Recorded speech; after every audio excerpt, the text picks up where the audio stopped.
Бид өглөө усаад гэрээс гарахдаа чухам хааш зорж буйгаа мэдэж байдаг. Ажил гэр сургууль руугаа эсвэл шинэ ажил эхлүүлэх гээд ямар нэг зорилго тээсээр өөр өөрийн замаар тодорхой цаг хугацааг тулан амьдардаг. Тэгвэл манай улсын зорилго хааш чиглэж өнгөрсөн 4 жилийн хугацаанд хөгжлийн чиг хандлага маань аль зүгт тогтож байна вэ? Энгийнээр хэлбэл манай улсын эдийн засаг хүмүүсийн амьдрал хол болон ойрдоо ямар төвшөнд хүрэхээр байгааг сүхэн харж нэгтгэн дүгнэх цаг ирээд байна. Ард иргэдийн хувьд ажилгүй нь ажилд орохоор, сурч байгаа нь төгсгөөр эсвэл гэрт амьдардаг нь орон сууцнд амьдрахаар зүтгэхийн завсарт нийгэм маань ч бас бидний хүсэн хүлээсэн шиг өөрчлөгдөж чадж байна. Хизээ бид дэлхийн хөгжингөө орны иргэдтэй адил амьдрах вэ? Энэ асуултанд иргэн бүр хариу хайж байна. Нийгмийн тогтолцооны бүхий шатны байгууллал, хандлага, бодлогын төвшөнд ахиц гаргахад чиглэсэн хөдөлгөөнийг хөгжил гэдэг. Улс орны хөгжилд олон хүчин зүйлс нөлөөлдөг. Түүний нэг нь эдийн засгийн тогтвортой өсөлт юм. Тогтвортой өсөлт бол одоо эдийн засагт бол нэлээд чухал ойлголт байгаа. За энийг одоо гол санаа нь юу вэ гэхээр бол аль болохоор хямрахгүйгээр одоо эдийн засгийн мөчлөгт өртөхгүйгээр одоо улс орны эдийн засгийн орлогыг нэмэгдүүлэх, хүмүүсийн орлогыг өсгөхтэй бол харьцангуй тогтвортой байх нь бол чухал байдаг. За 5.1% өсөлт бол маш том бас амжилт гэж хэлж болно. Монголд эдийн засгийн өсөлт сайн байна. Сүүлийн жилүүдэд зээл авалтаж бүх төвшөнд эрчимтэй нэмэгдсэн. Гэхдээ гол нь огцом өсөлт биш, тогтвортой өсөлт чухал гэдгийг ахаад хэлье. Монголын эдийн засагт хамгийн чухал нь ажлын байр болон хөрөнгө оруулалт зогсолтгүй тогтвортой өсөлтийг бий болгох. Бид 2017 оноос эхлэн сүүлийн хэдэн жилийн хугацаанд гайхалтай өсөлтийг харлаа. Эдийн засгийн өсөлт 2018 онд үргэлжилж өнгөрсөн жил ч мөн нэлээд өсөлттэй гарлаа.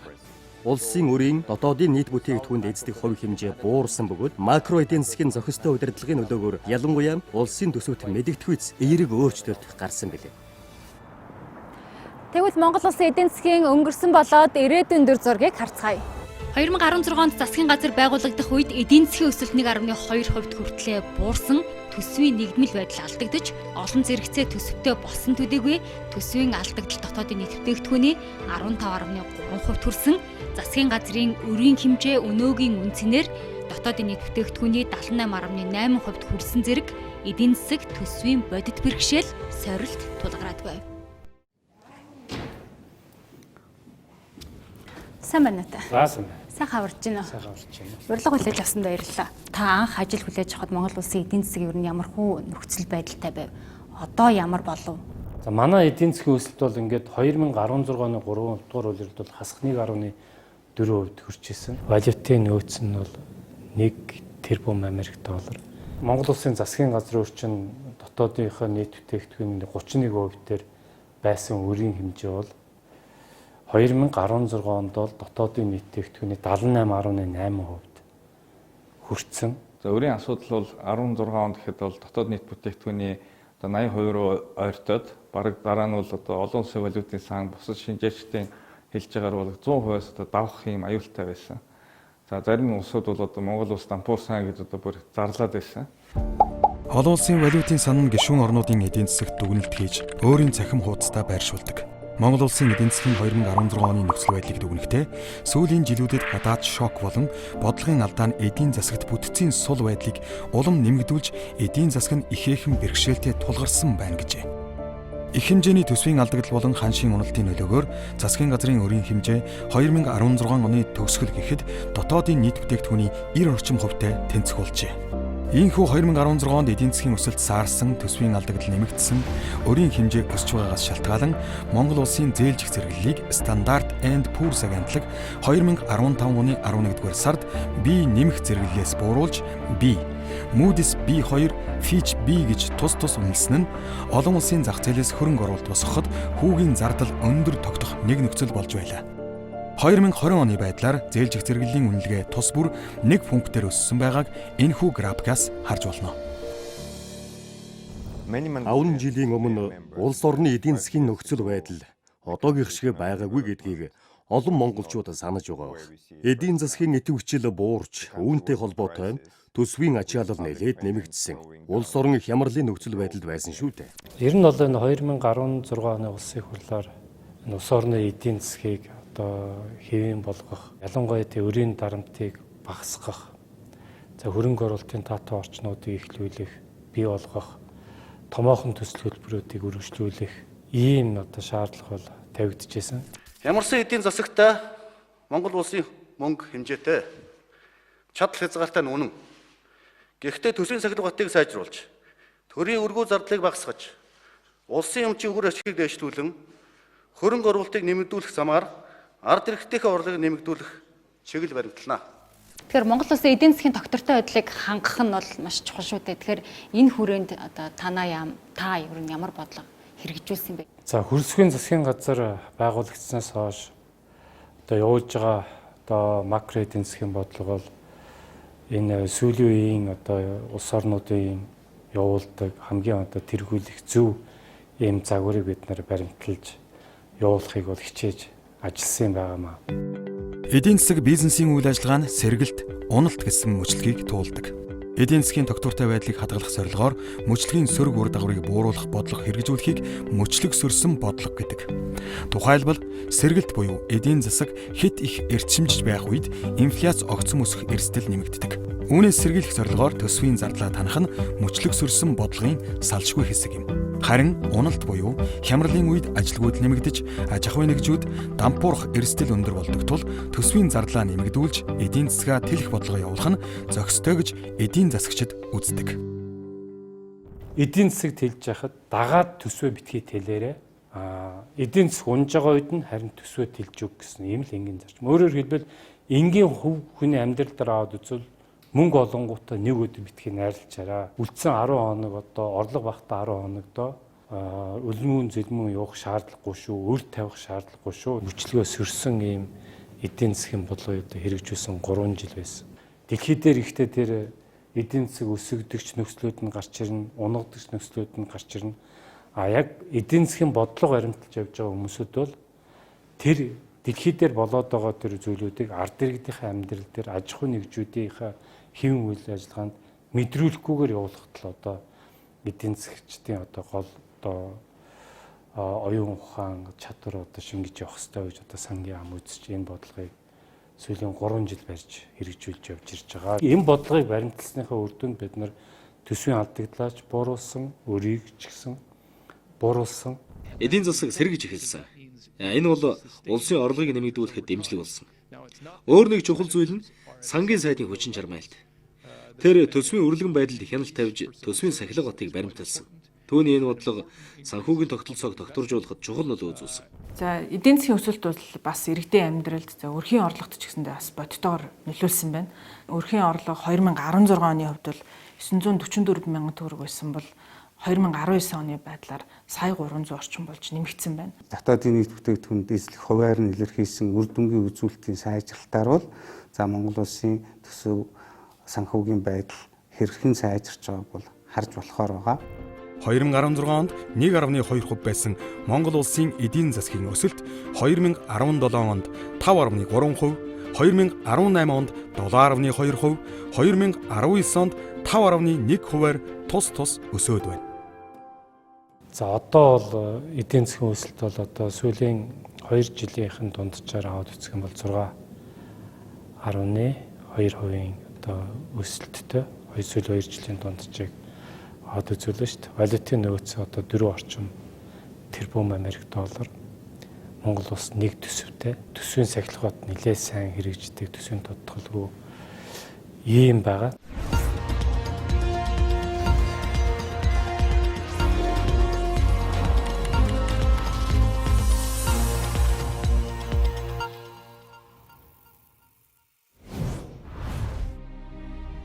Монгол улсын засгийн газрын өөр 2016 онд дотоодын нийт бүтээгдэхүүний 78.8%-тай тэнцсэн засгийн газрын өрийг тооцож эхэлснээс хойш хамгийн өндөр хэмжээнд хүрсэн үзүүлэлт болсон юм. Тэгвэл өнгөрсөн 3 жилийн хугацаанд засгийн газраас өрийн удирдлагын оновчтой арга хэмжээг авч хэрэгжүүлсний үр дүнд 2017 онд засгийн газрын өр дотоодын нийт бүтээгдэхүүний 72.5%, 2018 онд 58.9%, 2019 онд 55.6%-д хүрч засгийн газрын өрийн эдийн засаг төсвөд үзүүлэх дарамт буурсан байна. Төсвийн сахилга батыг хангуулж мөнгө өрөнгийн зохистой удирдлагыг хэрэгжүүлснээр ерхий сайд хөрөлцөх засгийн газар 2017-оос 2019 онд ийхүү 8 их найз төгрөгийн өрийг төлж барагдуулжээ. Чингис Вандын 500 сая долларын үйлдэл 127 сая доллар, түүний хүү 2 сая долларын гүйлгээ энэ системд шимтгдсэн байна. Төрийн сангийн классан дээр төлбөрийн даалгаврыг баталгаажсан байж байгаа. Таны хувьд бол энэ хөлбөрийн шивжин гүйлгээг баталгаажуулж өгөх хэрэгтэй байгаа. Баталгаажуулах төвчний за ингээд гүйлгээ бол амжилттай явуулаа. Ингээд сангийн амны зүгээс энэ Монгол улсын засгийн газрын өрийн дэвтэр гэдгийг хийж байгаа. Засгийн газрын хамгийн өрөөдөө 2 дахь том өрөө болохоор Чингис Вандын 500 сая.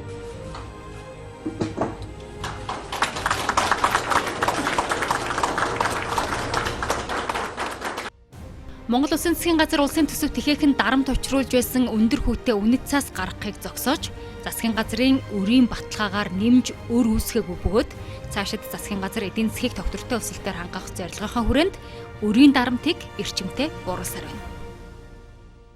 Огийн хугацаанд энэ төлбөрийг төлөхөд бол амаргүй байсан байх л та. Тэгэхээр яг ямар бодлогын үр дүнд яаж төлөв гэдэг асуулт байна. Хөрсгийн засгийн газар байгуулагдсанаас хойш энэ 8.5 их найт өрийн өр төлсөн байдаг.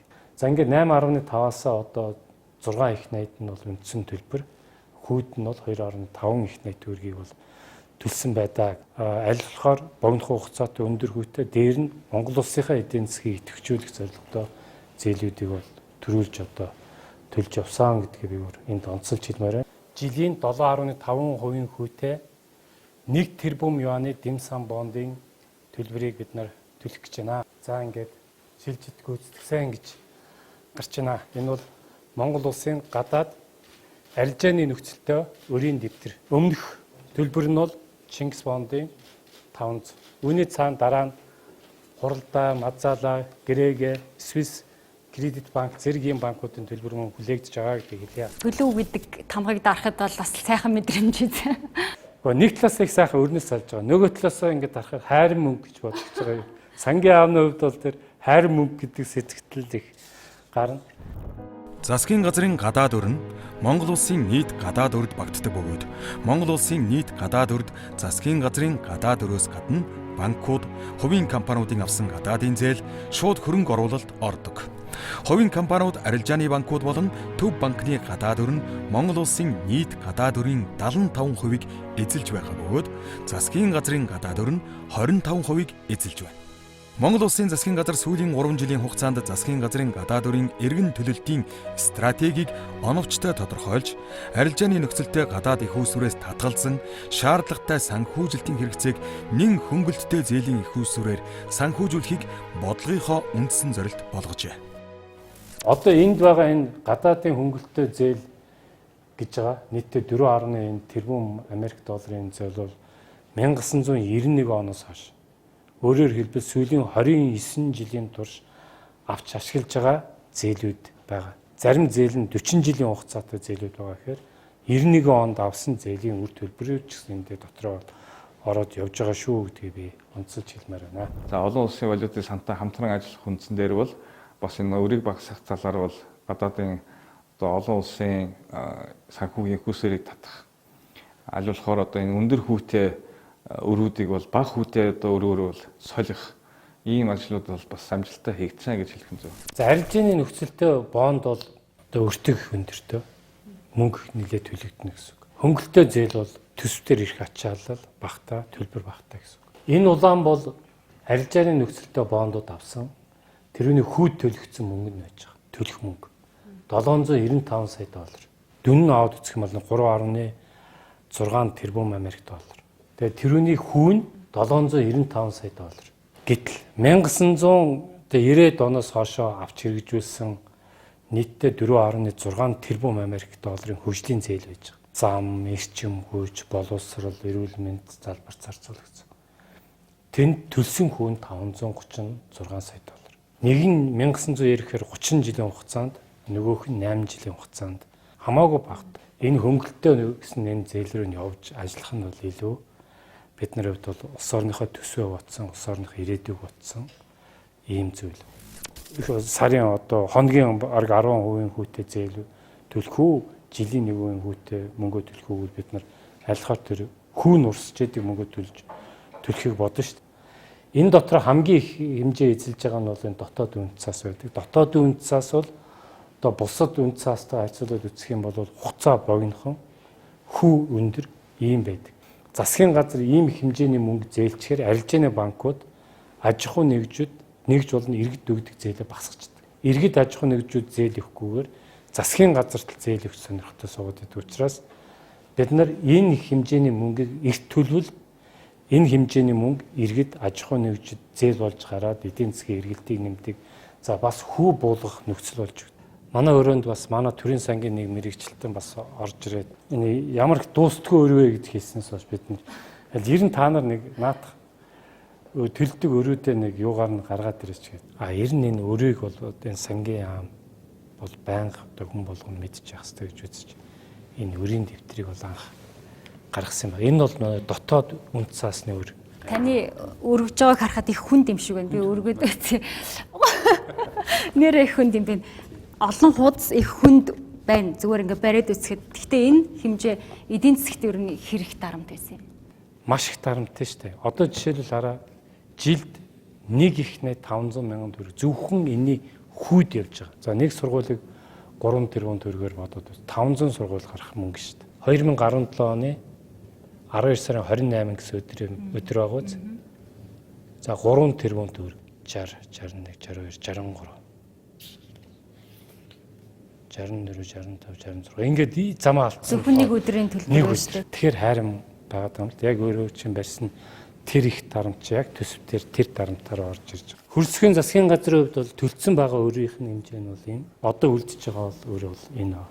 Нэлээд шингэрчсэн бас хөрсгийн засгийн газрын хувьд бол энэ өрийн дэвтэр биш хуримтлалын санг арт түмдээ үлдээж байгаа гэж би одоо үзэж байгаа.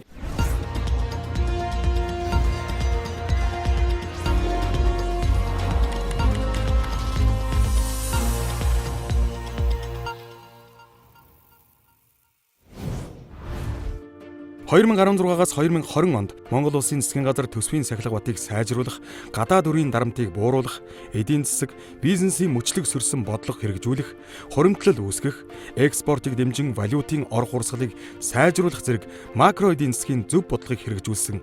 Төсвийн орлого анх удаа 10 их найд төгрөг давсны зэрэгцээ 2010 оноос хойш анх удаа ашигтай гарсан үзүүлэлт бий. Энэ нь төсвийн сахилга батыг сайжруулж төрийн албаны өргүү зардлыг бууруулна гэсэн Монгол Улсын засгийн газрын хариуцлагатай амлалтын бодит биелэл болсон юм а.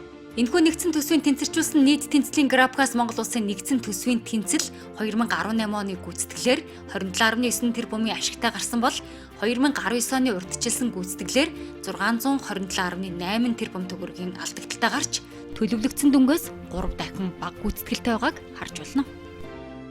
Эдийн засгийн талаас аваад үзэх юм бол ер нь энэ өнгөрсөн 4 жилд бол одоо энэ засгийн газрын хурал бол нэлээд одоо эдийн засгийг сэргээх тал дээр бол ихжсэн гэж хэлж болно. За энэний тодорхой үр дүн бас гарсан.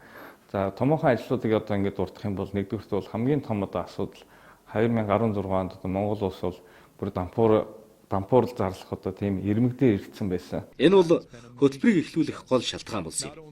Хөтөлбөр эхлээд удаагүй байхад үр ашгаа өгч байгаа тухай мэдээг аваад бид их баярлаж байсан. Энэ бол олон улсын валютын сангийн хөтөлбөрийн түүхэнд байгаагүй том амжилт болсон юм.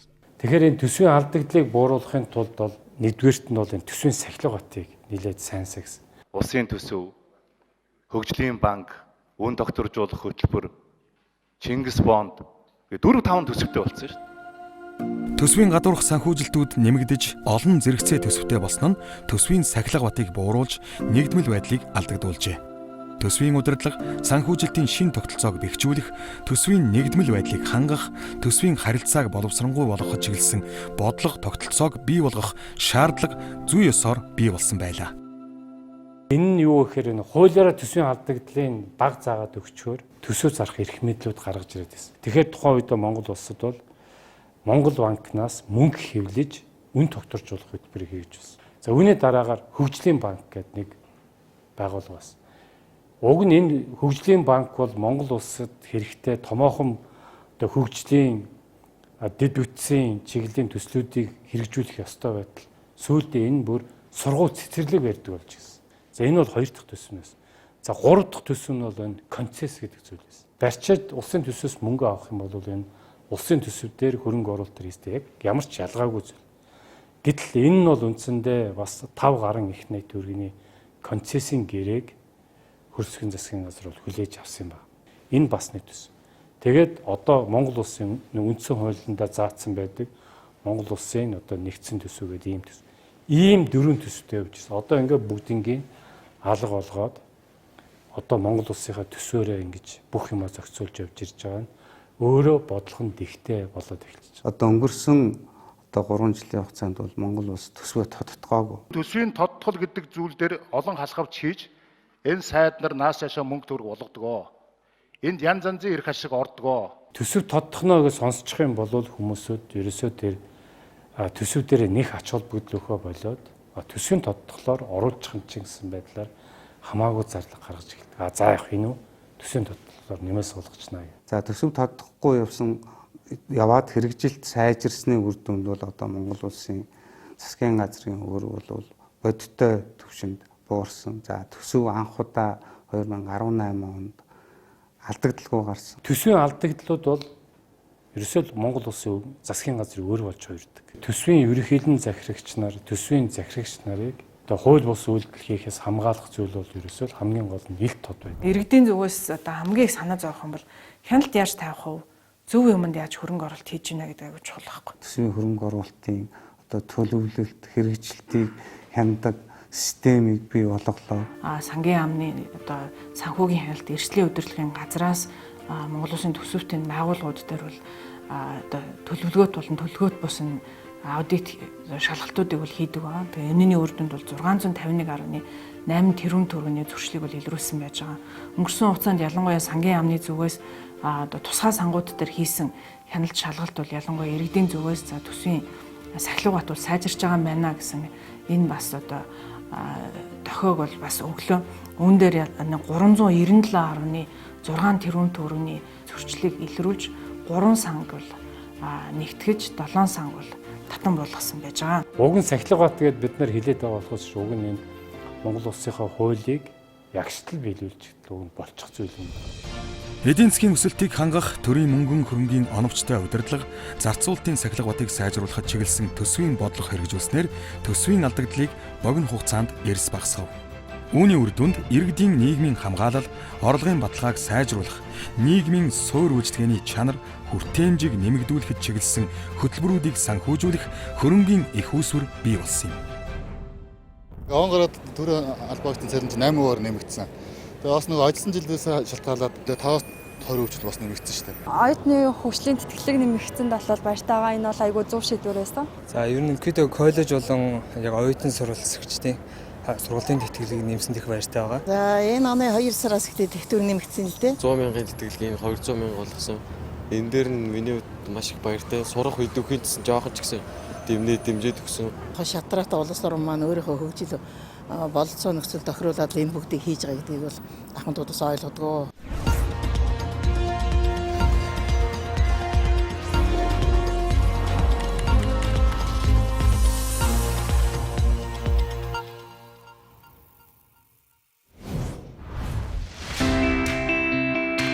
Монгол улсын их хурлаас хөрөнгө оруулалтыг дэмжих, бизнесийн орчныг сайжруулах, иргэдийн амжиргааны түвшнийг дээшлүүлэх зорилгоор татварын багц хуулиудыг шинжилэн баталсан. Энэ хуулийн хүрээнд иргэд аж ахуй нэгжүүдийн татварын ачааллыг бууруулж чадсан нь бизнес эрхлэгчдэд ээлтэй орчин бүрдүүлэх суурь хөрс нь болж чаджээ. Эдийн засгийн хөрөнгө оруулалт, бизнес эрхлэгчдийг дэмжих зорилгоор Монгол улсын их хурлаас баталсан татварын ерөнхий хууль, аж ахуй нэгжийн орлогын албан татварын тухай хууль, хувь хүний орлогын албан татварын тухай хуулийн шинчилсэн найруулга болон дагалдах бусад хуулийн шинжилгээг 2020 оны 1-р сарын 1-ээс хэрэгжүүлж эхлээд байна. 85 оны 2-ын саналаар энэ хууль батлагдж байна. За татварын шинжилэлтээр бол бас засгийн газар бол нэлээд идэвхтэй ажиллалаа.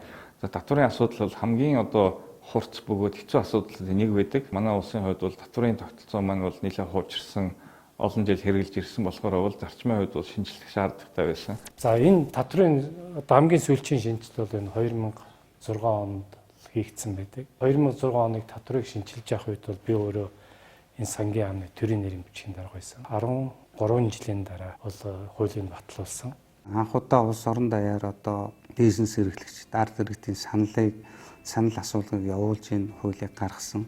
Татврын хуулийн төслийг сангийн татврын албанаас боловсруулад нийтдээ Монгол улс орон даяар 39 удаагийн танхимын хилцүүлэг зохион байгуулсан.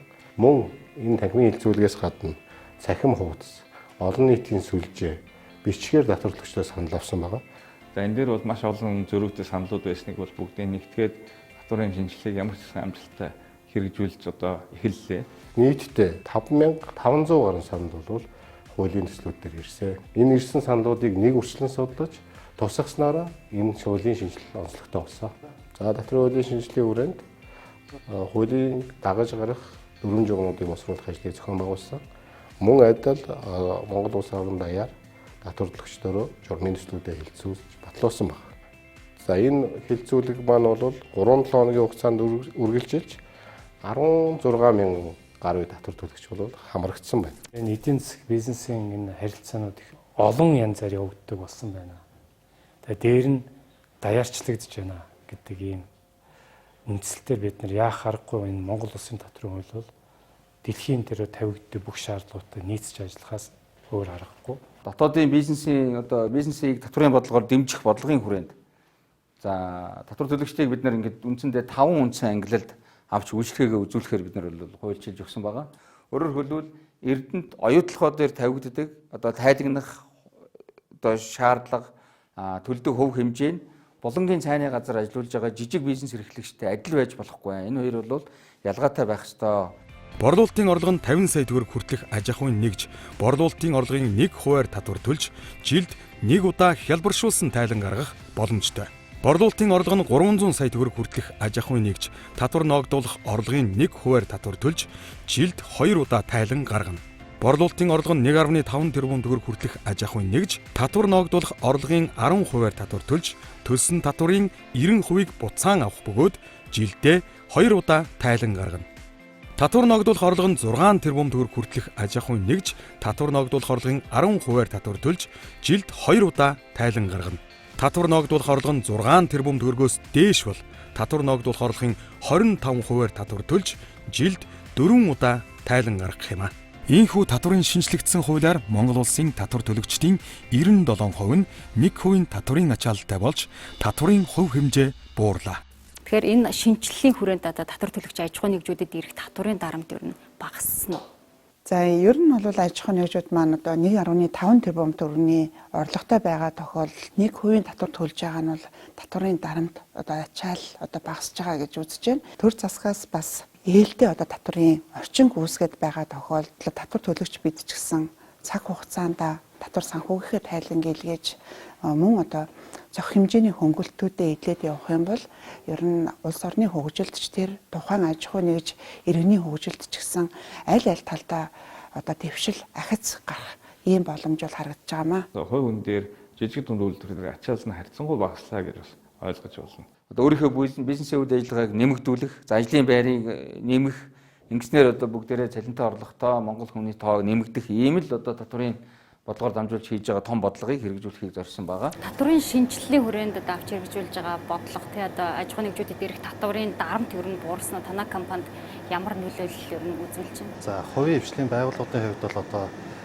төрд бол одоо аль нам дэвсэл одоо гарах нь бол тийм чухал биш байдаг. Зүгээр ямар бодлогууд хэрэгжүүлж байна тэр нь яг хувийн хвшил дээр өөрөө яаж бууж ирж байгаа гэдэг нь чухал байдаг л та. Тэгээд бидний зүгээс одоо харахад бол энэ засгийн газар яг энэ төрийн хувьд бол нэлээд олон шинжилгэүүдийг хийж байна гэж харж байгаа. За тухайлах юм бол одоо цахим татврын систем байгаа. Цахим татврын системийн хувьд бол одоо бид нар цахимаар одоо татвараа төлөөд явчих боломжтой. Энэ бизнесийн байгууллагуудын хувьд бол нэлээд цаг хугацаа хэмнэсэн ийм сайн талууд ажиглаж байна. Цахим татврын системийг хөгжүүлснээр татвар төлөгч татврын хуулиар хүлээсэн үүргээ биелүүлэх, татврын албанаас үзүүлж байгаа бүх төрлийн үйлчилгээг авах боломжтой болсон. Татварлагчдоос нэгээс одоо 2 цагийн хугацаа шаарддаг байсан бол цахим татврын систем шилжснээр энэ хугацаа 1-2 минут болж буурсан байна. Татвар хураах хэлбэршүүлсэн горим нэвтрүүлэн бүртгэл тайлагналт төлөлтийг бүрэн цахимжуулж татврын хяналтын давтамжийг бууруулснаар бид дэлхийдээ хөл нийлүүлэн алхахад хурд нэмж чадлаа. Монгол Улсын засгийн газар иргэд аж ахуйн нэгжүүдэд татврын бодлогоор дэмжихийн зэрэгцээ татврын бүртгэлийг сайжруулсан. За мөн түнчлэн дэлхийн бусад улс орнуудтай татврын чиглэлээр хамтран ажиллаж, үндэстэн дамнсан компаниудын татвараас зайлсхийхийн эсрэг олон улсын хамгийн сүүлийн үеийн дүрм журмуудыг нэвтрүүлсэн. Монгол улс BEPS-ийн хүртээмжтэй хүрээний хөтөлбөрт нэгдэж, энэ байгууллагын стандарт дүрмүүдийг биелүүлснээрээ эдийн засгийн хамтын ажиллагаа хөгжлийн байгууллагаас талархлын захидал хүлээн авлаа. Уг захидалд Монгол Улсын татврын хуулийн шинжилэлтэд танилцсан тухай дуртаад энэхүү хууль нь татвараас зайлсхийх эсрэг олон улсын татврын дүрм BEPS-ийн стандарт арга хэмжээнд бүрэн нийцсэн байгааг онцлон тэмдэглэжээ. Татврын бодлого удирдлагын төвийн дарга Паскал Сан Аман. BEPS гэдэг үг татврын суурийг дэвчүүлж үн шилжүүлэхийн эсрэг арга хэмжээ гэсэн үгийн товчлол юм а. Энэ нь олон улсын компаниуд стратегийн төлөвлөлтөөр өөрийн бодлогыг бага татвартай эсвэл татваргүй бүс рүү эрх зүйн хүрээнд шилжүүлэх туршлагыг зогсоох төсөл юм. Энэ нь бол өөрөө нөгөө үн шилжүүлэх замаар татврын систем сайн болоогүй улсад бага татвар төлөх юм хандлагууд дэлхийн олон орнд ажиглагддаг. Тэгэхээр энүүн дээр бас урдсан сэргийлсэн юм хуулийг бол бид нар баталж гаргасан юм байгаамаа. Үн шилжилтийн зарчмыг бас манай татврын шин хуулийн дээр бол нэлээд нарийн тодорхойлж өгсөн байгаа. Монгол улс BEPS-ийн хүртээмжтэй хүрээний хөтөлбөрт нэгдснээр 135 улсын татврын хяналтын сүлжээнд нэгдсэн гэсэн үг. За энэтэй холбоотой та бүхэн харж байна, энэ олон улсын эдийн засгийн хамтын ажиллагааны байгууллагаас гаргадаг гишүүн орнуудаа гаргаж өгдөг ийм зөвлөмж байгаа. Үндсэн энэ зөвлөмжийн хүрээнд бид нар бол энэ үн шилжилтийг бол хэрэгжүүлэх боломж бүрдэж байна. За үн шилжилтийн тайланг бол манай татврын албан бүртгэлтэй аж ахуйн нэгжүүдийн үндсэндээ 7000 орчим аж ахуйн нэгж гаргахаар байгаа. За тэгэхээр олон улсын татврын харилцааны хүрээнд орсон бас нэг гол өөрчлөлт бол энэ татврын асуудлаар харилцсан захиргааны тусалцаа үзүүлэх олон талт хэлэлцээрт Монгол улс нэгдсэн асуудал байгаа. Үндэстэн дамнсан аж ахуйн нэгжүүдийн татвараас зайлсхийх явдлыг таслан зогсоох ажлыг эрчимтэй хэрэгжүүлэх ажлын хүрээнд Монгол улс татврын асуудлаар захиргааны харилцан тусалцаа үзүүлэх олон талт конвенцийн 135 дахь гишүүн орон боллоо. Энэ нь юу гэхээр татврын холбоотой бүх мэдээллийг дэлхийн үлдсэн 134 орноос мэдээлэл солилцох ийм боломжийг авах боломжтой болж байгаа. Ийм их баялаг мэдээллээс бид нар бас энэ өөртөө хамааралтай Монгол улсаас хамааралтай мэдээллүүдийг санхүүгийн мэдээллийг хянах ийм боломжийг биднэрт олгож өгч байгаа гэсэн. Одоо бид нар энэ хэлэлцээрт нэгдсэнтэй холбоотойгоор Монголоос их усүртэй орлого болгоны араас бид нар явж хянах ийм боломж нь бүрдэж байгаамаа. Нөгөө төмрийн хөдрийг чинь $10 зараад байна уу, $100 зараад байна уу? Бусад улсуудаас тэр дараагийнх нь худалдаж авч байгаа нөхрийн талаар мэдээллийг авах боломжгүй байсан. Тэгэхээр энэ хэлэлцээр орсноор бид нар тэр мэдээллийг авах бүрэн боломж нээгдэж байгаа. Хариуцлагатай, цэгцтэй, дэг журамтай ийм болох цаг одоо болж шít. Далд эдийн засгийг байхгүй болгох. За ер нь татврын ачааллыг бууруулах, аль бүх татврын тайлагналыг хялбар болгох. За бизнес эрхлэгчдэд хүнд сурталыг багасгах. За тэгээд хувь хэмжээг бууруулах чиглэлээр бүх энэ ажлууд хийгдсэн. Монгол улс маш богино 2 жилийн хугацаанд ийм олон алхмууд хийсэн нь маш гайхалтай сайн үзүүлэлт. Би хамтран ажилласан Сангийн болон татврын албаныхныг маш их хөдөлмөрлөж энэ бүгдийг хэрэгжүүлсэнийг магтмаар байна. Яагаад гэвэл тэд үүнийг хийснээр энэ улсын иргэдийн сайн сайхны төлөө улсынхаа татврын санг хамгаалж байгаамаа. Тийм болохоор би тэднийг маш үнцэнтэй ажил хийж байна гэж үзэж байгаа.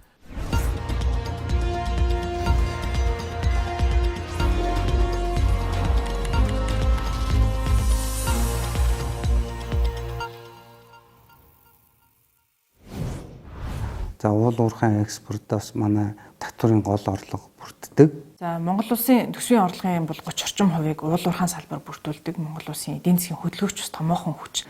Тэгэхээр бол энэ дээр бол экспортыг нэмэгдүүлэх нь бол манай хувьд бол амин чухал. Дэлхийн зах зээлийн өндөр үнээр бол экспортлоод тэр орлогоороо бол бусад салбаруудаа хөгжүүлж байна гэсэн үг. Харамсалтай нь манай ялангуяа хэл, бомтууд бол энэ хүчин чадлыг бол даахад бас нэлээд хүндрэлтэй бэрхшээлтэй. Үндсэндээ энэ Монгол улс ашигт малтмалаа экспортлж ирсэнээс хойш гайл дээр ерөөсөн анхаарал тавиаг. Бүгд найрамд хятад улсын хэлийн бомбын зүгээс тавьдаг гол шаардлагууд нь шаардлагатай техник тоног төхөөрөмж хөрөнгө оруулалтуудыг Монголын талаас бол хийж өгөхгүй бол энэ нэвтрэлт бол удаан байна. Экспорт чинь бол харьцангуй бага байна гэдэг бол бид нарт бас удаадараа хэлчихсэн. 100 гаруй километр үргэлжилдэг экспортын машины цугаанаас эхлүүлээд маш олон асуудал байгаа. Машин дээр гайлын байцаагч ингээд төмөр юм урт төмөр барьж ингэж хатгах үзэж байна. Тэр их олон тоо нүүрс дотроос яг олж хатгах магадлалыг 0.0001 шүү дээ, тийм ээ. Энэний хөрөнгийг бол одоо улсын их хурл бол сайн баталж өгсөн. Бид нар энэ гайлын шинжилтээр нэг 80 орчим тэрбум төгрөгөөр гайлын шинжилтийг хийн. За мөн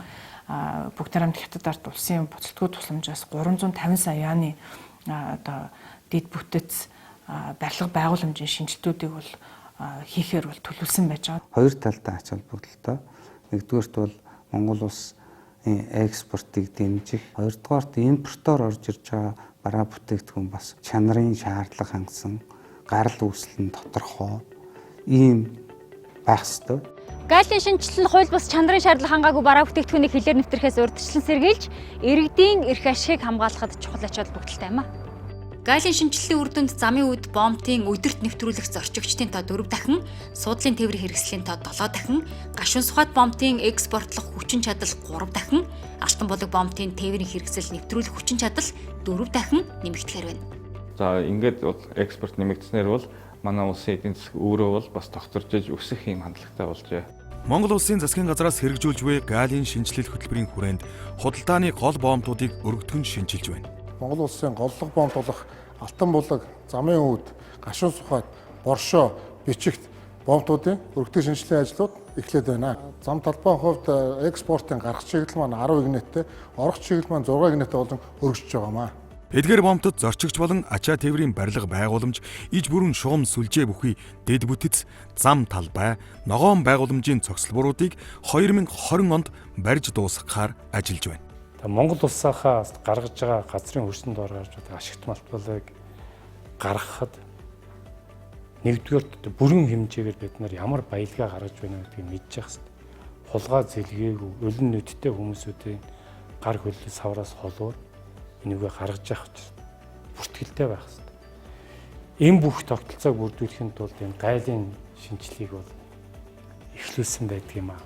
Гайлын шинжиллийн хүрээнд гайлын төв лабораторийн чадварыг бэхжүүлж олон улсын итгэмжил авах, өршөө дээрээс нь стратегийн ач холбогдол бүхий 5 шинэ лабораторийг шинээр байгуулснаар Монгол орноос экспортод гарч байгаа эрдэс түүхийн эдийн дагалдах элементүүдийг үнэн зөв тодорхойлж, ингэснээр эрдэс бүтээгдэхүүнд ногдуулах татварыг бүрэн зөв тогтоож, бизнес эрхлэгчдийн цаг хугацаа, зардал, эрсдлийг хэмнэх юм ач холбогдолтой юм а.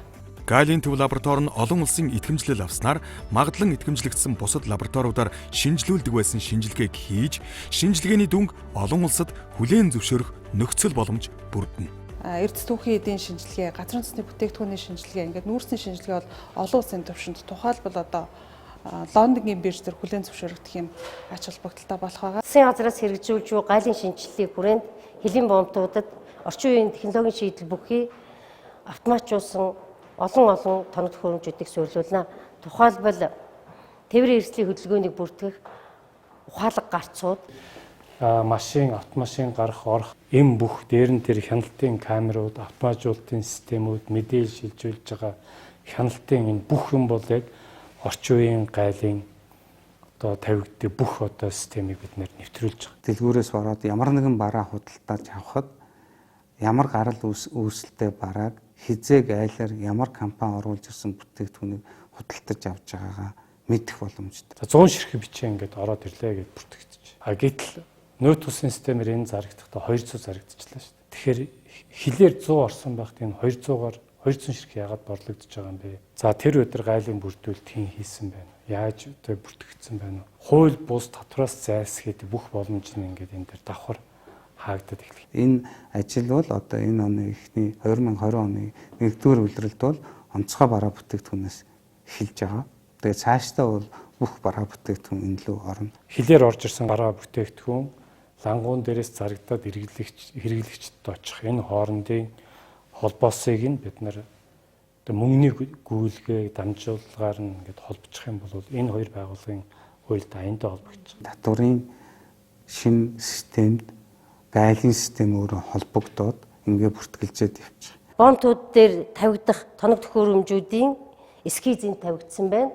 Ачаал бүхий 11 хэлийн бомбтод суйрлуулах эрентгийн төхөөрөмжүүд нь цагт 150 хүртэлх тээврийн эрсдлийг шалгах хүчин чадалтай. Явал дундаа шалгагдгаараа хуучин уламжлалт эрентгийн төхөөрөмжүүдээс давуу талтай. Ингэхэд энэ дотор байгаа бүх зүйлийг энэ дээр ялгаж салгаж болно. За үүнээс гадна энэ дээр ачигдаад ирж байгаа одоо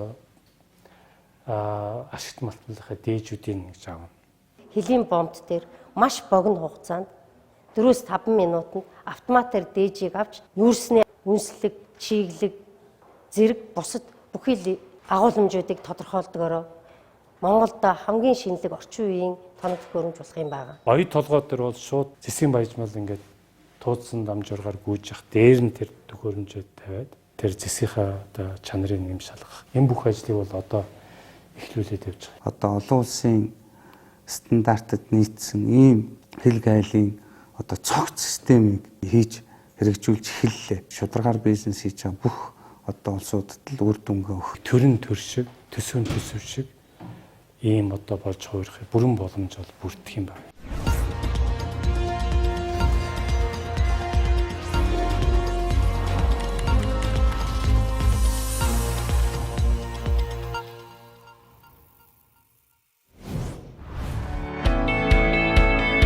Төрийн үйлчлэгийг иргэдэд түргэн шуурхай, чирэгдэлгүй хүргэх зорилгоор сангийн яам, гайл, татвар, санхүүгийн мэдээллийн технологийн төв хамтран төрийн үйлчлэгээний цахим төлбөр тооцооны системийг нэвтрүүллээ.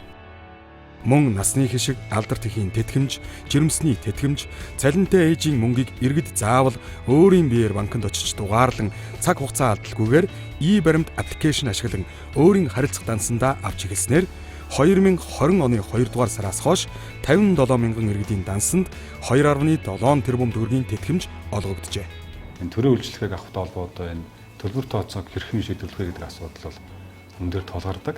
За энэ асуудалтай холбоотой сангийн яамнаас өнгөрсөн онд тэр технологийн шийдэл боловсруулаа гэдэг чиглэлийг өгсөн. За энэ өрөөнд бид нэр улсын бүртгэлийн 38 үйлчлэгийг бол 2019 оны 10 сарын 16-ны өдөр засгийн газрын албан даалгавраараа e-баримт аппликейшн ашиглан улсын бүртгэлийн 38 үйлчлэгийг төлөх бололцоог бол нээсэн байна. Өнөөдрийн байдлаар бол ингээд нийтдээ улсын бүртгэлийн ерхий газар гээд 108 үйлчлэгээ одоо иргэн маань e-баримтаараа аль нэг үйлчлэгээ төлөхөд бол энэтэй холбоотой бол иргэн суулаатай баримт авч бас мөн суулааны урамшуулалд оролцох бололцоо бүрдсэн байгаа. Энэ дээр бол мөн цаасан баримт авахгүйгээр иргэдийн одоо утсанд бол автоматараас бүртгэж байгаа бас юм даваа тал бий болсон байгаа. Өнөөдөр хүртэл иргэд бүртгэлийн альва лавлгаа үйлчилгээ авахын тулд төлбөрөө заавал банкнд биечлэн очиж удаа хугацаагаар дугаарлан хүлээж цаг алдах. Үйлчилгээнээс хамаарч хэд хэдэн дансанд төлбөр төлөх, тухайн гүйлгээ бүрт 2000 хүртэл төгрөгийн шимтгэлийг нэмж төлөх зэрэг хүндрэлүүдтэй тулгардаг байсан. Ачаалал ихтэй үед банкнд 3 цаг хүртэл хугацаагаар дугаарлаж хүлээх нь иргэдэд цаг хугацааны хувьд маш том гар цохирол байдаг. Тэгвэл цахим төлбөрийн систем дээрх 3 гүйлгээг нэгтгэж 300 төгрөгийн шимтгэл төлөх ба бүртгэлийн ажилтны өмнө банк явуулгүйгээр минутын дотор төлбөрөө төлөх боломжийг олгож байгаа юм а. E-баримт гэдэг програмыг хөгжүүлэхдээ сангийн яам бол онцгой анхаарч ажилласан. Төрийн үйлчлэгийг цахимжуулж, төрийн үйлчлэгээний цахим төлбөр тооцоог сайжруулснаар иргэд гар утсан дээрээсээ шууд төрийн үйлчлэгээний төлбөр тооцоог хийдэг. Сая 300 мянган хэрэглэгч одоо идэвхтэй хэрэгжилжээ. Монголын иргэн болгон өнөөдөр нэг бодлын татврын байцаагч болж байна гэсэн үг. Тэгэхээр энэ далд эдийн засгийг өнөөдөр бас ил болгоош татвар төлөлтийг бас сайжруулах, татвар төлөхөд илүү ээлтэй орчин бий болох одоо энэ зорилгыг бас татврын багц хуулийн дээр оруулж өгсөн байж байгаа. Одоо энэ хуулийн дээрээ бид нөөтийг жилд нэг удаа олгодог байсныг улирлаар болгож оруулж ирсэн. Програмуудаа шинжилээд нэлээд юмнууд явж байгаа. Монгол банктай бид нар хамтраад Азийн Хөгжлийн банкны санхүүжилтээр төлбөрийн системийн шинжилгээг хийсний үр дүнд бол нөөтийн буцаан олголт 2018 онд 121 мянган иргэдэд 3 хоногийн дотор нөөтийн буцаан олголтыг олгож исэн бол сар болгон олгох боломж бүрдэж байгаа. Гэтэ сар болгон олгохоор нэлээд олон айл өрхөдөө үед буцаан олгон авалт нэг бага дүнтэй байгаа. Тэгэхээр нэг улирал олгож хоримтлал бий болгож байгаад олгох ийм л зорилгоор оруулж ирж байгаа. Хамрах хүрээ бол маш өргөн хүрээгээр нэмэгдэж байгаа. Төрийн байгууллагуудын ажилтнуудын хувьд ч гэсэн ажлын ачаалал ч гэсэндээ бас харьцангуй буурсан юм үзүүлэлтүүд бол гарсан. Аялал жуулчлалчид нарт олгодог буцаан олголтоос тусдаа нийт тус орон дээр нөөтийн тодорхой буцааж олгодог ус дэлхийд дээр бол 2-3хан л байна. Энэ програмтай уягдсан данслуу нь олгох энэ ажлыг зохион байгуулж байна. Цаашид бид нэр улсаас олгож байгаа энэ халамжийн олон үйлчлэгийг иргэд заавал банкн дээр очиж очирлохгүйгээр e-баримтын одоо дансаар шууд хүлээж авах нь боломж олцоог бий болгож байна гэсэн.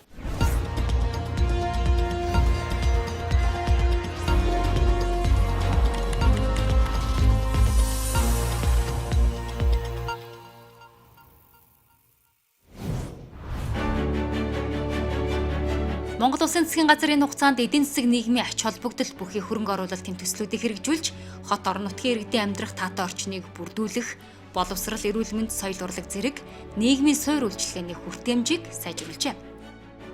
Эдгээр төслүүдийг гадаад хөгжлийн түнш улс орон, олон улсын байгууллагуудын хөрөнгө оруулалт болон улсын засгийн санхүүжилтээр хэрэгжүүлдэг. Тэгвэл Монгол Улсын засгийн газар 2016-аас 2020 онуудад улсын төсөв болон гадаад зээл тусламжийн төслүүдийн нийт 11.4 их найт төгрөгийг төсөвт суулган батлуулсан байна. Энэ нь бүтээн байгуулалт, нийгмийн халамж, эрүүл мэнд, эдийн засгийн салбаруудад бодиттой хөрөнгө оруулалт болж чаджээ. Дэд үст ерөнхийдөө бол хөрөнгө оруулсан хөрөнгө оруулалт маань бол эдийн засгийн өсөлт бий болох үндсэн суурь нөхцөл юм л да. Малайхан зам чи урд нь амар байсан шүү дээ. Нүхийхтэй тэрийг тойрч гарах нь гарна, аваар ослих гарна. Одоо сайхан болсон. Замтай бол асуудал байхгүй, сайхан болсон. Одоо ингээд өшөө сургууль цэцэрлэгийн барилгууд баригдаж байна. Тэгээ улс орн мөн сайхан бүтээн байгуулалтын ажлыг нэлээд шаргуу хийж байгаа, сайхан байгаа. Монгол Улсын засгийн газар 2016-аас 2019 оны хооронд гадаадын буцалтгой тусламж, нэг хөнгөлөлттэй зээлийн нөхцлөөр нийт 4.7 тэрбум Америк долларын их үүсвэрийг бүрдүүлж чадлаа.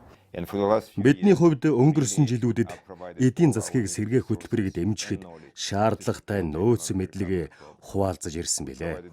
Мөн нэн тэргүүний чухал реформ шинжилгээг санхүүжүүлэхэд зориулан бид төсвийн дэмжлэг үзүүлсэн. Үүнээс гадна боловсрол, эрүүл мэнд, хөдөөгийн хөгжил, мэдээллийн технологи зэрэг олон салбарт хөрөнгө оруулсан байна. Жишээлбэл Улаанбаатар хотын зам тээврийн асуудлыг шийдэж байна. За мөн энэ цэвэршүүлэх байгууламж гэх мэтлэн эднэрийг бол ямар хүүгүү эсвэл зүгээр тусламжаар юм уу ашиглаж байгаа нь бол эргээд бол бас төсвийн зардлыг бууруулахад бол тусалж байгаа юм. Эдгээр эерэг үр дүнг гаргахад Азийн хөгжлийн банк тодорхой хувь нэмэр оруулсандаа таатай байна. Түүнчлэн нийгмийн хамгааллыг дэмжих, санхүүгийн тогтвортой байдлыг бэхжүүлэх, Улаанбаатар хотын агаарын бохирдлыг бууруулах зэрэг бодлогын шинжиллийн чухал хөтөлбөрүүдэд Азийн хөгжлийн банк чухал дэмжлэг үзүүлсэнийг онцлон тэмдэглэе. Төсөв санхүүгийн үзүүлэлт сайжрахын зэрэгцээ бол Монгол улсын тулгамдаад байгаа асуудлуудыг шийдвэрлэх зайлшгүй шаардлагатай. Энэ утгаараа бол төсвийн санхүүжилт, төсвийн хөрөнгө оруулалтын хэмжээ бол сүүлийн 3 жилд бол нэлээдгүй хувиар нэмэгдсэн. За 2016-аас 2019 оны хооронд нийтдээ 4.3 их найт төгрөгийн хөрөнгө оруулалт, улсын төсвийн хөрөнгө оруулалтыг хийсэн байна. Монгол Улсын засгийн газар гадаад зээл тусламж болон улсын төсвийн хөрөнгө оруулалтын их усурыг бүрдүүлж, зөв төлөвлөлт санхүүжилт хийсний үр дүнд эрүүл мэнд, зам тээвэр, боловсролын салбарт нийт 100 ерөнхий боловсролын сургууль, 147 хүүхдийн цэцэрлэг, нийт 2097 ор бүхий 54 эмнэлэг, эрүүл мэндийн төв, 1773.3 км автозам, 1484.5 м төмөр бетон гүүр зэрэг бүтээн байгуулалтуудын ажил хийгджээ. Бүх төрлийн санхүүжилт бол ажлын 3-аас 5 хоногт хийгддэг болсон. Энэ бол анх удаа гарч байгаа үр дүн гэж хэлж болно. Манай компани бол замын салбарт үйл ажиллагаа явуулаад 20 дахь жилдээ болж байгаа. Тэгээд аль ч улсад тийм улсын төсвийн санхүүждэг салбар байгаа. Тэгээд улсын төсвөр санхүүжин маань гэдэг маань бол бас нэлээд олон шатраатай 14 сар нэлээд ийм хугацаа шаарддаг. Хугацаа шаардлагаас гадна бас энэ маань яг ил тод гэдгийг юм уу хаана байгаа нь мэдэгдэхгүй, аль хүн дээр хэд хонс нь мэдэгдэхгүй ингээд байдаг байсан л да. Материал өглөө 3 хоногийн дараа тэр хүн компани мөнгө авчих хэвээр. Тэгэхээр энийг аппликейшн болгонгууд сангийн яамд хийж ирсэн. Аймаг дээр хийж ирсэн, яамдууд дээр ирсэн, дараа нь сангийн яамд дээр хийж ирсэн бүгд харагдчих. Ирээд тэгээ төдөө ононд гарсан байх хэвээр гэдэг зүйл нь гараа явдаг. Тэгээ Монгол улс орон дээр хэрэгжиж байгаа бүх юу ороод ирчихсэн ийм гар утасны аппликейшн байдаг. Энэ цаашаа ингээд өргөцснөөр бол биднэрт бол гүйцэтгэлийн юмнуудыг маш олон цаас олон хувилээд шуудан гарч тэр гээрээ тэврээ явдаг энэ их олон хүндрэлүүд багасах сайн талтай юм байлээ. Өмнө бол манай төрийн сан, хөрөнгө оруулалтын газар, төрийн нарийн бичгийн дарга заримдаа сайд руу бол манай энэ мөнгийг олгож өгөөч гэдэг дуудлага утасны утсаар ирдэг энэ хүмүүс мессеж бичдэг ийм юм зөндөг байсан бол одоо жишээ над руу нэг ч хүн тэр талаар ярихгүй. Энэ асуудал үнэхээр байхгүй болсон гэдгийг засгийн газрын удаа дараагийн хурал дээр ч гэсэн одоо сайд нар үнэхээр сангийн яамд бол талархаж байгаа. Санхүүжилтийн үйл ажиллагааг онлайн горимд шилжүүлсэн нь субъектив нөлөөнөөс сэргийлэн төрийн үйлчлэлд түргэн шуурхаа ил тод болгож олон нийтийн оролцоог хангахад чухал ач холбогдол үзүүлж байгаа юм а. Түүнчлэн санхүүжилтийн үйл ажиллагааг илүү хариуцлагатай болгох том алхам хийгдэж, төсвийн хөрөнгө оруулалтын үр ашгийг сайжруулах нэг нөхцөл бий боллоо. Ийм олон боломжуудыг бий болгохын төлөө бид бүхэн бол одоо үнэхээр хичээж ажиллаж байна. Энийхээ үр дүнд бол анх удаа улсын төсөв болоод гадаадын зээл тусламжаар одоо маш их хэмжээний хөрөнгө оруулалт хийгдэж байна.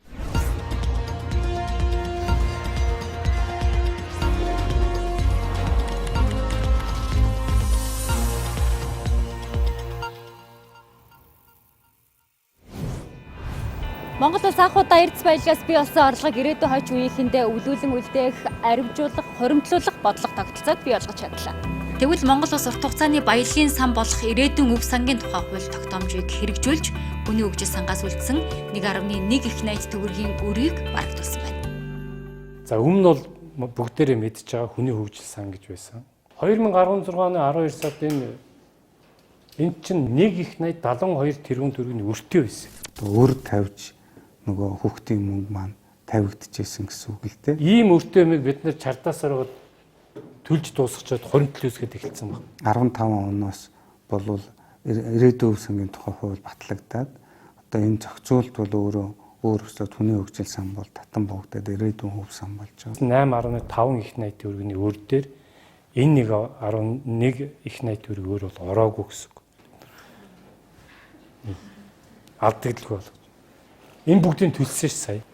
Тэгээд бид нар чинь харамчаараас хэмхтүүд бол хоримтлалаараа хөрөнгө оруулалт хийдэг улс дэлхий дээр 90 их бага. Ер нь ард иргэдээ хоримтлалыг бий болгоно гэдэг энэ зарчмыг бол нэлээд хатуу ярьсан. Ингэснээр Монгол улс 2020 оны 1-р улирлын байдлаар 536.7 тэрбум төгрөгийн хоримтлалтай болоод байгаа юм а. За ер нь Монгол айл өрх болгоно яаж ядарч исэн хүүхдтэй зарцуулагддаг мөнгөнд гар хүрдгүй шүү дээ. Үндсэн хуулийн цэцэн шийдвэрээр энэ автоматмлын нөөц ашигласны татварыг ерөөсө бүгд алгуулгацсан шүү дээ. Бүр овтаас. Тэгэхээр бас амнат нь бас тодорхой хугацаанд бол сая бас халдлаганд өртсөн. Энэ бол өөрөө үндсэн хууль заасан газрын хөрсөнд орох төр ашигт малтмал бол арт түмний мэдлэлт байна, төрийн өмч байна гэдэг энэг олон улсад хэрэгжүүлдэг энэ механизмыг Монголд хэрэгжүүлэхгүй гэж байгаа л үг. Яагаад би нэг энд амнатыг яриад байгаа юм бэхээр ашигт малтмалын нөөц ашигласны төлбөр бол үндсэндээ ирээдүйн өв саналыг явуулдаг 65%. Энийг их хурлын гишүүд минь эрүүлэр харж үзэх ёстой шүү. Энэ бол газрын хөрсөнд орох баялаг бол Монголын арт түмний баялаг. Стратеги компани эзэдүүдийн түүний гар хөл болгоцтойхын өмч хөрөнгө биш. Сангийн яамны одоо нэлээд ширүүн одоо эсэргүүцэл үзүүлж олон газар тайлбарлаж ойлгуулсныхаа хүчинд бол энэ амнатыг авч үлдсэн байна. 2019 оны 12 дугаар сарын байдлаар бол 536 тэрбум төгрөг бол байсан. Одоо энэ нь орж ирж байгаа орлогоороо цаг болгоноор секунд болгоноор энэ бол арвижиж явдаг. Яг энэ мөнгөндөөс та бүгд анзаарч байгаа бол сангийн амыг харан байгаа энэ төрөөс ингээд. Ийм учраас үлэннүүдтэй одоо олон хүн энэ ирээдүйн санг зарцуулах юмсан гэж хүсдэг, мөрөөддөг. Энэ болгоныг бол Монголын арт түмэн бол таслан зогсоож явах ёстой. За үүний одоо тэргүй игнэнд нь би одоо энэ сангийн ам зогсох ёстой гэж үзэж явдаг. Тэрийн хувьд бол хүүнүүд юу цалингаа өвчлэн лизингтэй өгчин, зээл, байрны мөнгө гээд өгчин. Хүүхдтэй бол хоримтлал үүсгэж чадахгүй байгаа шүү дээ. Хэрэгцээтэй шаардлагатай мөнгө болж чадж байгаа гэж үзэж байгаа. Хадгаламжруулал хийж байгаа. Хадгаламжийн даас нь хоримтлагдаад явж байгаа. Тэр нэг одоо тэгээд 10 хэдэн жилийн дараа яг нөгөө их сургуульд ордог ч юм уу тэр үед нь яг дэмтэй хэрэгтэй. Ирээдүйн гээ ботсон ийм сан бол Монгол улсад байж байгаа. Хариуцлагын асуудал байгаа байхгүй. Сэтгэлгээний асуудал. Монгол улсын экспорт одоо хэвэн хэмжээнд өрөх юм бол энэ эргэлт бол айгүй хурдтай юм. Тэгээд энэ бол хуулийн зохицуулттай Монгол улсын ирээдүй бидний үр хүүхдийн сайн сайхны төлөө зарцуулагдахаар хуримтлагдаж байгаа. Энэ сан одоо хуульчлаад хамгаалагдсан сан шүү дээ. Тэгэхээр ямар үед гар дүрж болох юм санд? Тэгээ 2030 он гэд үсэх юм бол 10-20 их найт төгрөгийн сан бий болгочвол энэ 3.3 сая хүнтэй хүн болгонд нь хүргэх энэ суурийг бол энэ хөрсгийн засгийн газар тавьж өгсөн. Тэгэхээр энэ бол ирээдүйд Монгол хүн болгоны мөнгө байгаа байхгүй юу? Одоо бол ирээдүйн өв сангийн мөнгийг бол бид нар зарах хуулийн болцоо байхгүй.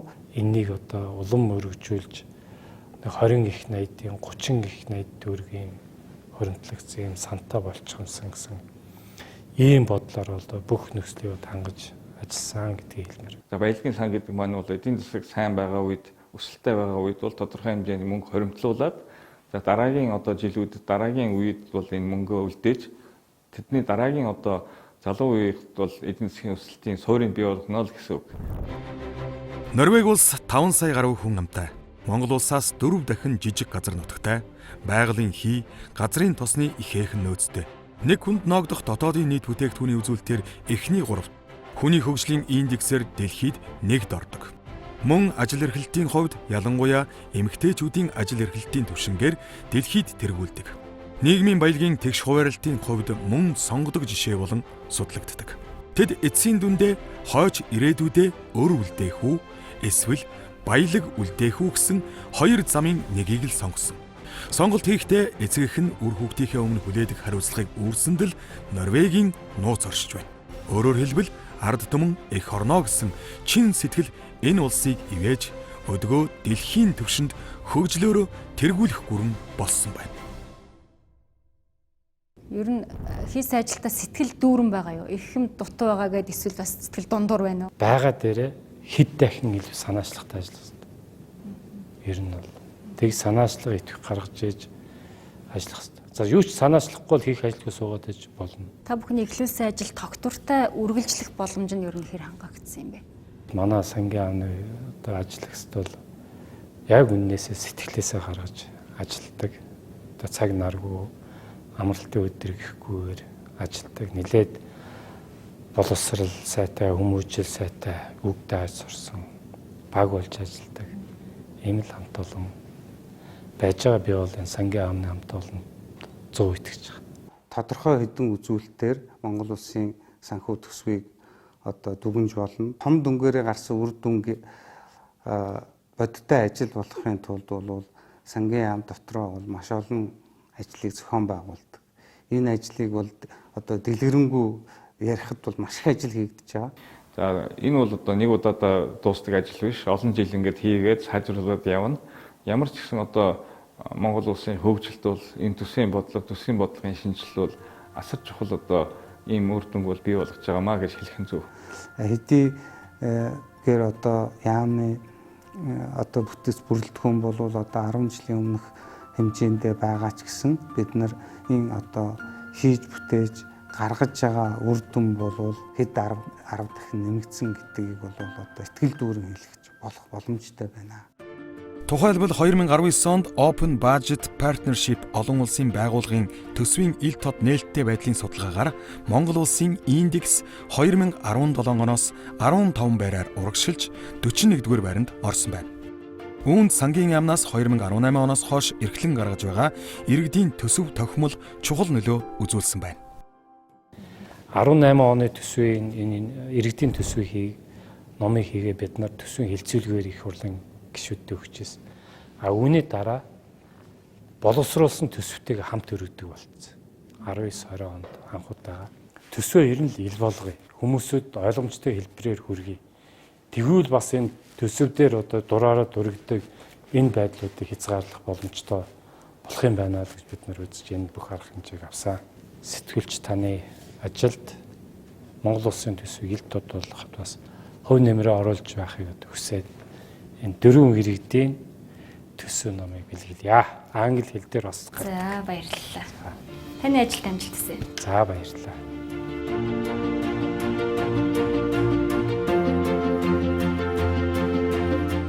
Энэхүү Монгол улс анхудаа эрдэс баялгаас хуримтлал үүсгэж, ирээдүйн хойчтой өлөөлөл үлдээх бодлого тогтолцоог бий болгосон цаг үеийг гэрчилж, сэтгүүлч ундрах жаргаланд дүгнэх цаг нэвтрүүлгийг хөтлөн үргэлжлээ.